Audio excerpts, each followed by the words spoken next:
I have seen a ton of these market updates by agents, and they get on and they kind of hold that piece of paper and they're like droning over the recent market went up 1.2%, and 768 is the average home price in the town. Well, very frankly, none of that means anything. And here's the reason why. Because the market varies home by home, market by market.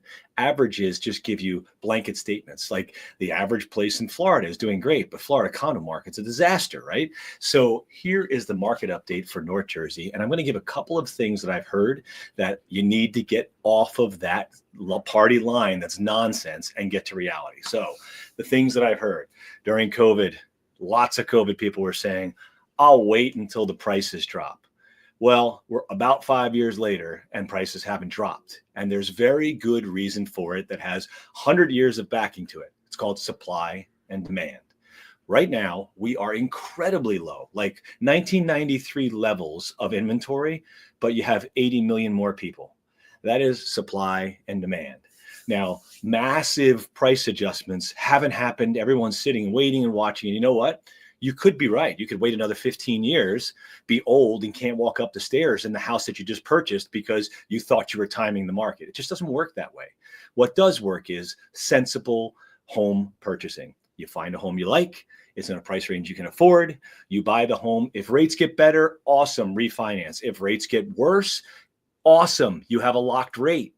So buy what you can afford, live by your means.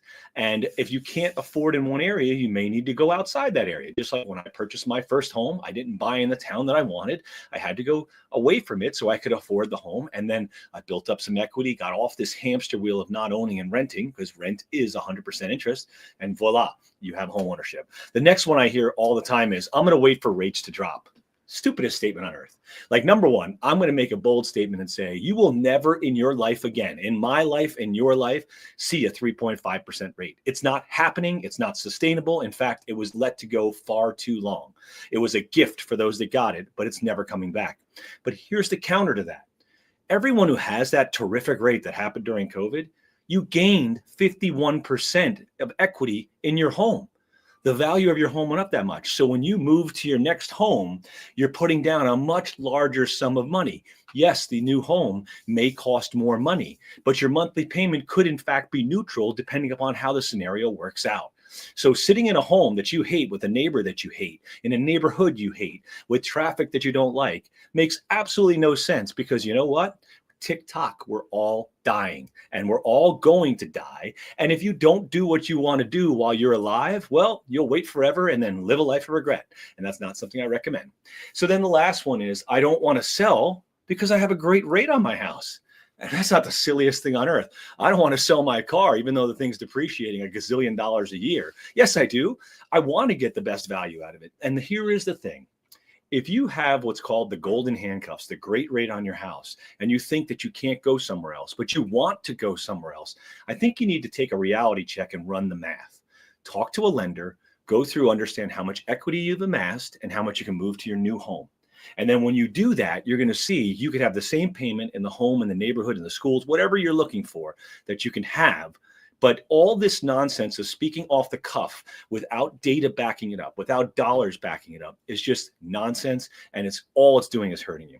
So that is the primary thing. Now, for a simple North Jersey update, we have some towns with 0 listings. 0. What that means is, yes, prices are going to continue to escalate. All eyes are on what is listed. So from a buyer perspective, it's tough. There's no doubt about it. It's going to be hard. You got to have the right person with the right strategy, and you also need to put yourself in the best possible position. If your current position is not that, you should get from experts what it is, and I'm happy to do that with you.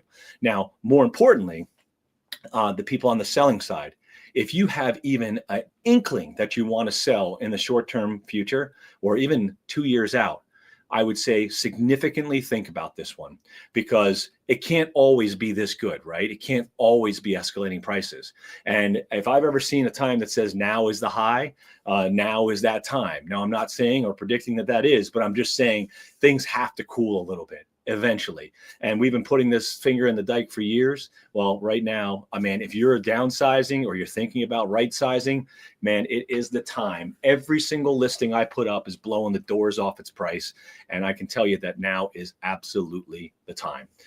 So if you want to talk, if you want to understand, and I talk to people all the time and I tell them the price of their home, they're like, no way. I'm like, yes way. And in fact, I'm going to beat that number, but I'm just giving you the number that you need to go to the market with to get all eyes on it, because that's the strategy that we use. If you want to hear more about the strategy, you want to hear more about how a good buyer's agent wins you a home and doesn't make you homeless if you're selling and buying, reach out. I'll talk to you and I'll give you the advice. Bye-bye.